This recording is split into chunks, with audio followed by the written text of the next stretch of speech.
going YouTube? This is Lord TCG. I'm coming back with you again. I know it's been a minute. I last updated another video. I've been busy with work and all that, and then I also went out of town for an event that was happening in the Chicago area. But I'm back now, and it was Photon Hypernova pre-release weekend. Before I had left from my trip, I went ahead and entered. I wasn't really thinking about trying to stay too long there, or really in wanting to stick it out to the entire tournament that they had there, because I went there, I got my 5 packs, I'm just gonna kind of call it there. But it was a good number of people, and then when the entry was already paid for with the 5 packs, I went ahead and did it. And I ended up taking second place at it. It was actually very surprising to me, because I didn't expect to get as far as I did, and I potentially could have won it, but there's some things actions that you don't take, and they can cost you the game too. And then of course, when you don't draw into a good hand, it doesn't, no matter how well you try to play through, if they can interact with you even more than what you want them to, it just doesn't really play out in your favor. But that's besides the point. So I'm going to go ahead and give you all my deck profile that I took to that event. It was 5 rounds of Swiss, 28 players total. Once again, I got second there. Now I know I'm uploading this video after the ban list has been posted, so I might make another video explaining what I may not change with the new changes that are coming to the ban list, or from the ban list, and to the upcoming meta with Photon Hypernova, PHHY, and my outlook on the future of this deck. So without further ado, let's go ahead and get into the Rikka Sunavalon deck profile. So, pretty standard is the Sunavalon line. You got the Sunseed Genius Loci and the Sunseed Twin on the monster side. I cut down to 2 because while 3 you had your plays as much as you could, I was starting to become less of a fan of normal summon Seed, and that was wanting to be the play I wanted to do less of. So I would try to bring it out with either 1-for-1 or Unexpected Die, or whatever else option I may have. And then the Twin itself is a brick in the hand. I've never seen all 3 of these in my hand, and I'm pretty sure if I did, I'd be sad. But I have seen Twin in hand, which has kind of hurt my plays a bit. And then it doesn't force me to use my normal summon, but it does force me to adjust how I would like to make my plays. But this is standard to kind of go into your whole combo line, so not much else from there. Now on the Rikka monster lineup, we have 3 petals. This is pretty standard. There's some builds that run 2 petals.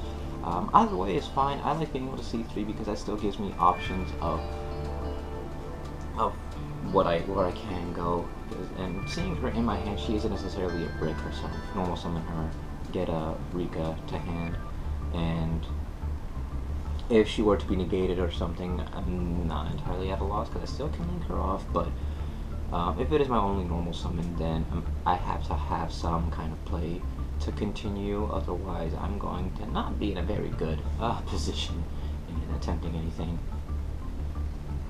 But she's pretty much the main combo starter for all this.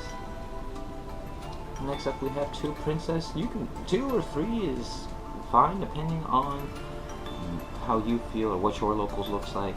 I started using 2. I used to run 3, but just wish I'm able to just search her out so frequently and so easily. I thought trying to get down to 2 was good enough, and having 3, there are situations where I end up having 2 Princess engraved, and then I try to activate one effect and then I get called by on the other, and then it doesn't really pay off well for me. So running the 2 I think is good, but of course you can run 3. It's all this part's completely up to how you want to do it. The 2 Princess, the 3 petals or 2 petals, 2 Princess or 2 petals, 3 Princess or 3 of both. It's very versatile. She just special summons herself out for free, and then the tribute a monster to negate a monster effect, especially with Concon on the field, makes her become one of the greatest interruptions that you can have. And then for the more main monster lineup, 2 Primula, I'm not a big fan of her at 3 at all. I think 2 has also been pretty standard here. You tribute one of your monsters, special summons herself out, and it's really easy to go into Strenna with her and Princess. So there's not much else to there too. She also has another effect that no one ever really uses, which is to increase a level by 2. I've never used that effect. You could probably use it to go to someone like Kanzashi or maybe another potential rank 6, but I've, like I said, never used that effect once at all. 2 Mudan. I've been getting more accustomed to running 2 Mudan because I used to run 3 way back when I first started playing this deck, and 3, there were some times I would see it as a brick. I would draw into Mudan, not really any other way to start off, and then I would just kind of sit there with Mudan in hand and just hope I can top deck it to something that can give me a play. But Mudan, tribute monster special summon herself. On summon, she adds a Rikka Speller Trap. 9 times out of 10, you're always going to add Con-Con. And if you already have Con-Con in hand, then you add Glamour, which helps extend your plays even further. She's just really good at what she does. And then lastly, the 1 Snowdrop. Snowdrop is the only one that I really debate running 2 of, because I like seeing her in my hand. I like being able to use her, but I know good and well having 2 is not going to be the best for me. 1 is perfectly fine. She facilitates your rank 8 plays or your rank 4 plays even. She special summons herself and another plant on the field after tributing a monster, which is really good.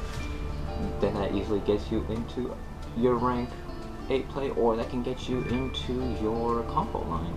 She is very beneficial and very helpful in doing all of that, which is why I wanted to contemplate running Red 2, but I'm sticking with the 1 just so I don't risk bricking hard on her. And once again, everything is searchable, just about.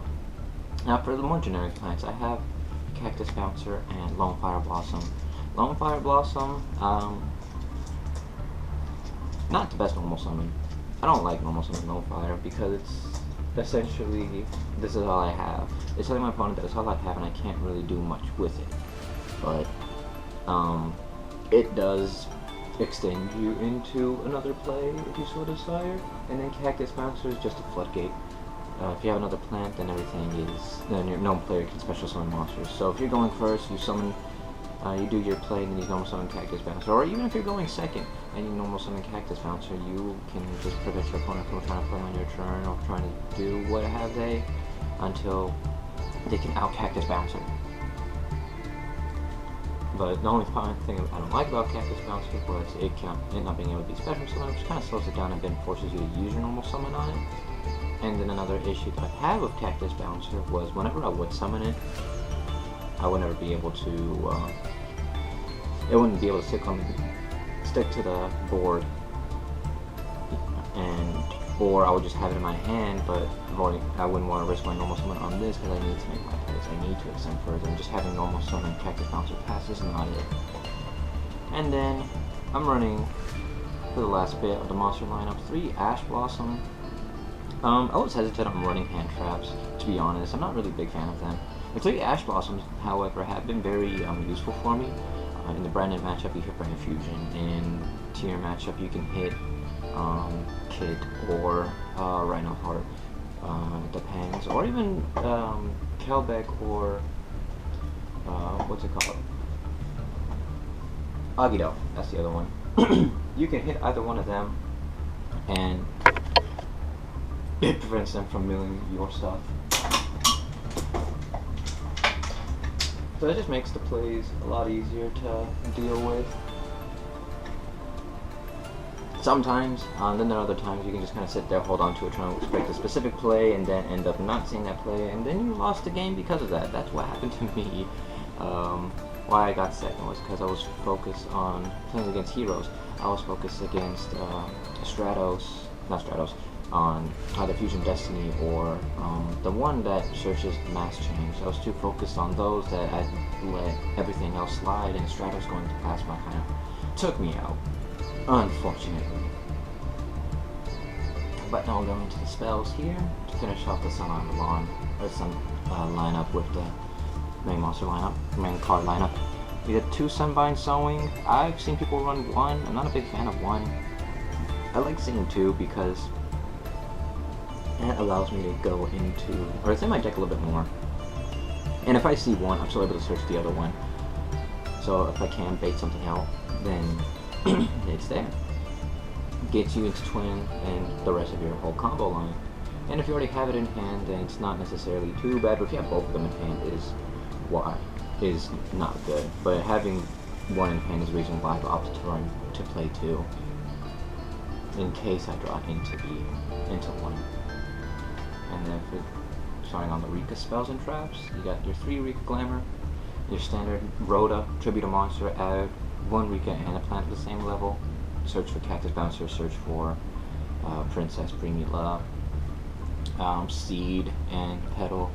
It's good. And if you got Con on the field going second, you can immediately start clearing your opponent's board with it. You just kind of slow yourself down a little bit, or change your plays up a little bit, but it's not that detrimental. Then we have 3 Con. Some people run 2. I like running 3 because then I get to see it in my opening hand a lot more, and if I can see it in my opening hand, then I will be able to adjust my plays to how I would like to see them. Go for whatever combo line or combo routing I can do, and then Con being as good as it is, tribute an opponent's monster to activate one of the effects for your cards as a soft once per turn is really, really nice. So doing something like activate Con, activate Glamour, tribute one of your monsters, then go into your combo line. If you have another Con in hand, or use Mudan to grab you another Con, activate the second Con, then tribute your opponent's monster for something else. Makes it nice and fun for yourself. For the more generic lineup, we have the 1 for 1. Just gets you into Seed, gets you into Petal. Pretty easy, pretty standard, not much there. Then the 3 Unexpected Die. Just gets you straight into Seed, no hard once per turn effect on it. So it's free, gets Ash, you have the other one, go ahead. Just keep playing them until you can't play them anymore. And you don't really lose out on much either. More generic stuff we have are the 3 Triple Tactics. I'm more of a fan of 2, but I was playing 3 this time around. Not really sure why I did so, but if your opponent interacts with you in any way during your main phase with a monster, you just straight up draw 2, rip a card from their hand, or take control of a monster. I've never really used a take control that often. I've used it seldom times, but I draw 2 and ripping a card from their hand are usually the most common plays that I have had with it. Drawing 2 being the most common, and then ripping a card from hand is really good if you can take out potential interruptions from them, like Imperm or anything else like that. Next, the 1 Feather Duster, just to remove back row if at all possible. Being a 1-up, not really searchable, but if you see it, then it's nice. Called by the Grave, they try to Ash you or Veiler you or anything else that might slow you down. Activate Call by, and then just kind of get rid of it. But once again, 1-up, so not really searchable. You see it, then it's good. And then last for the traps, I have the 1 Rikka Sheet. That's pretty standard. Actually, you just use it as another interrupt or disrupt. Take control of a monster by tributing another monster. So if one has 2, tribute 1, target the other, and take control of it. Which either forces them to make a play that they probably don't want to make, or forces them to pass their turn, or anything else along those lines. And then we have 2 Imperms. I thought I was running 3, but I was actually running 2, and it was very funny because I would always see Imperm in my opening hand. Imperm is, well, it's strong. Either negate a whole column, or just a monster by just dropping it from the hand if you control nothing is always good. I don't really need to explain infinite impermanence that much, as many players are very familiar with it and know what it does. And then lastly were 2 Rivalries. Now going back to what I said a little bit earlier with the change in the meta, I may keep the Rivalries in, I may cut them. It just depends on how everything is going. With Tune is not being one of the decks that are getting hit as hard as it did. Rivalry will be probably be the deck I don't main deck, but depending on what is in the format, like if Brand is more in the format, or there's tier limits are still doing what they can in the format, which I probably anticipate might stay in. It's hard to say, but generic floodgate, players can only control one type of monster. I'm always controlling plants, so it doesn't affect me. It affects my opponent more than I meant. And that is it for the main monster lineup. Onto the extra deck, we have 2 Teardrop. Most lists will play 1 Teardrop and another one. I personally like 2 just because she's such a good card to have that she helps facilitate more interrupts, more disruptions, and even extending into OTK lines as well. Target tribute, pretty good. And then I didn't really think about it until someone did it to me when they had Unicorn and they were going through my extra deck. I had almost everything in there is about a 2 of, except for Hyperiton, which actually was more favorable for me in that situation because I wasn't ready for the Unicorn, and that's something I have to be expecting with the Kashira stuff coming out. Next are 2 Strenas. I like 2 or 3 is usually what I recommend. 3 is really good as an extender, 2 is fine. You can use Strena to target your other Strena engraved to add it back to your extra deck. But either way, she gives you a plant monster, Rikka card, adds it back to hand, and then when she tribute with material, cheats out and exceeds monster from the extra deck, which is the most fun. And usually the one you're going to cheat out is Sacred Tree Beast Hyperiton. Your turn, activate a card, and then you chain with it and attach the same card type spell trap monster to it, and then opponent's turn it becomes a negate for whichever card you can detach. Makes it really good for strong interruptions, but it does negate activations, so that is something to keep in mind. If your opponent has Branded Fusion, you get Branded Fusion, then with Hyperiton, then it can still activate Branded Fusion. Next up, with the Sunavalon lineup, we have the standard 3 Dryas. You cut down to 2, because 2 is really all you're going to see in your plays, but 3 is just consistent. If you lose a Dryas and you still have to place a continuous Dryas, it doesn't hurt you that much going through an extra Dryas, but I like seeing 3 of these. It just makes it easier for me to keep on playing. And then we have the 2 healers. I did try playing with Thrasher, but the situation with Thrasher never came up, so I just opted for 2 healers. That way I could have 600 more life points and maintain a good life point lead, especially going under time, which surprisingly I didn't do that at all at this tournament. But it helps give you some extra survivability there too. And then last Sunavalon monster would be Melias. Now Melias itself is it's just your Bridge Shooter, link 4. You'd always go into, after going to Jasmine, just link off into Melias, grab Seed, and Seed go into Bangalancer.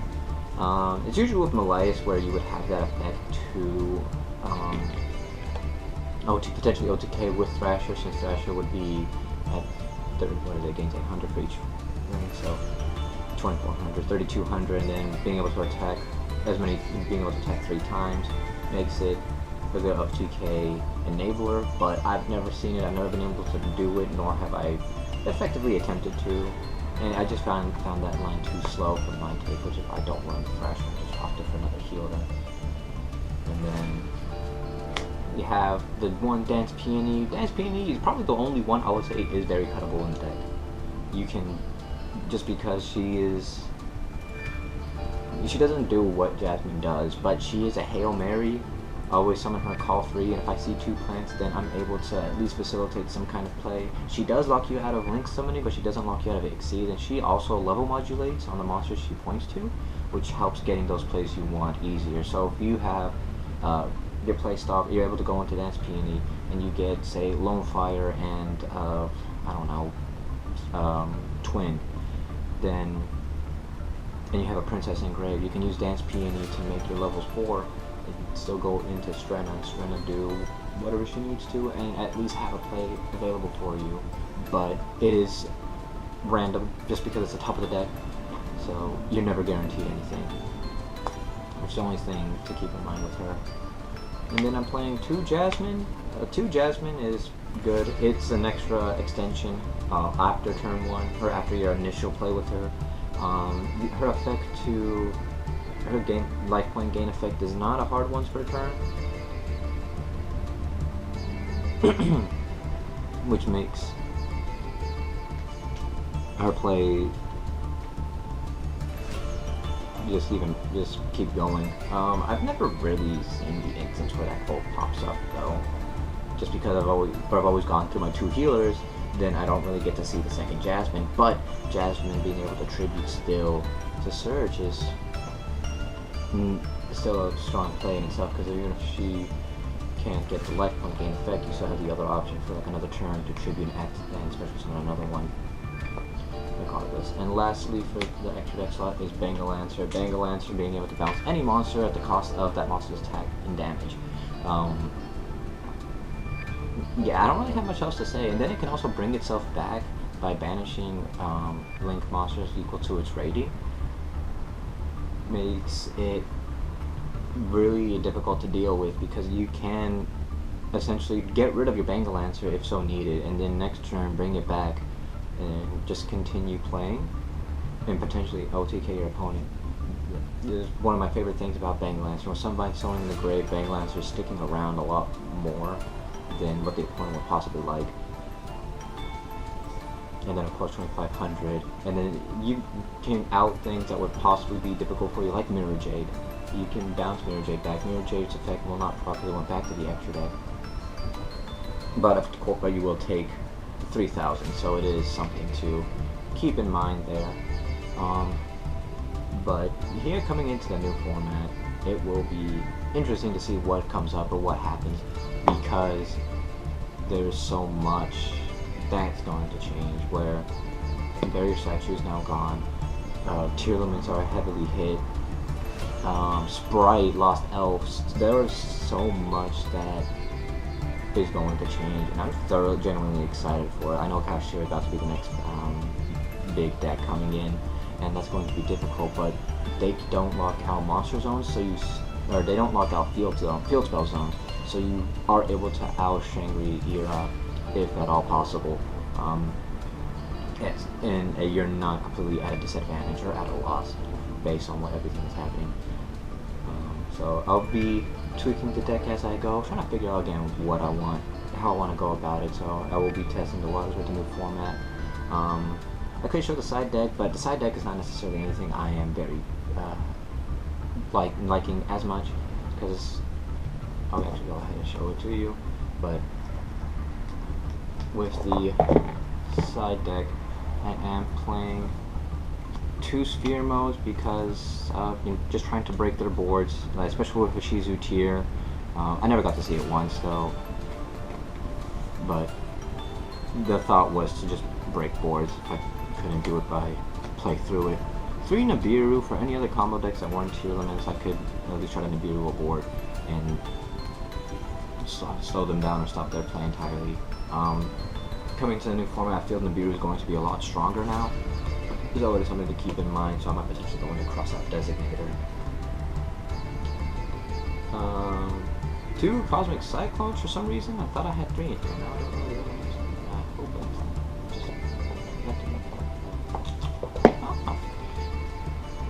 others. Just more back row removal. Nothing really special there. On to the rest of the traps here. 3 evenly matched. Going second, board breaker. Try to interact with your opponents. What I like to do is try to interact with my opponent's board during the main phase to get rid of any kind of negates or disrupts they have, so I can cleanly get evenly matched off. But it also depends on what all you see your opponent grab and do.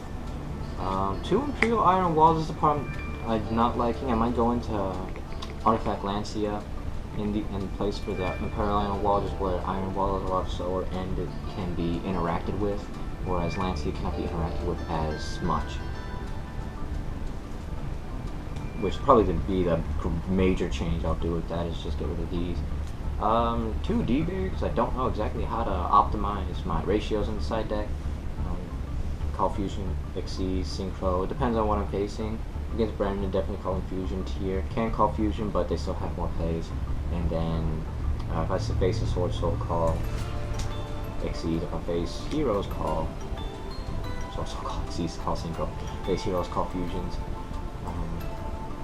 At least slow them down as much as I can. And then the third rivalry, depending on what the deck I'm facing is, if it is Tier, I'll have that third rivalry in so I can make sure I do block them out as much as possible. Changes coming to the side deck, so I won't keep that as a constant, or even try to recommend playing with that same side deck. But that is it for my deck profile here. Once again, got second at the locals in that area, and my main matchup was, the first game was against Branded Bystial. Second was against Ishizu Tear. My third was against Ishizu Tear. My fourth was actually against Heroes, and that's the one I lost because I tunnel visioned into again looking for the Fusion Destiny or the Mask Change Surge, and I let the Stratus resolve untouched, and they got Plasma on me. That's how I lost game 1. Game 2 I bricked, and then when I finally had an opening line, they had Super Poly, which, yeah, that hurts the deck a whole lot. And then lastly I faced Ishizu Tear, and I performed a lot better versus Ishizu Tear than I thought I would, because originally I was thinking I was probably going to lose to Ishizu Tear, and that's when I was going to leave. But it turned out not to be that way. But I'm glad to have actually been able to compete and perform as well as I did. It shocked me, and I'm just having high hopes for this deck in the upcoming format. Now, I know there's going to be a lot to deal with, but alas, it is to come. But thank you all for watching. If you have questions, comments, concerns, anything else you'd like to add or see, be sure to put that in the comment section down below. Don't forget to like and subscribe as well if you like what you see and like what I've already done. I try to post videos frequently with my locals plays, and of course with whatever decks I'm doing, I do deck profiles at the end of those videos as well of what I do play. But that's enough out of me. I hope everyone has themselves a wonderful day, morning, evening, night, whatever it may be. I hope you all have a good one.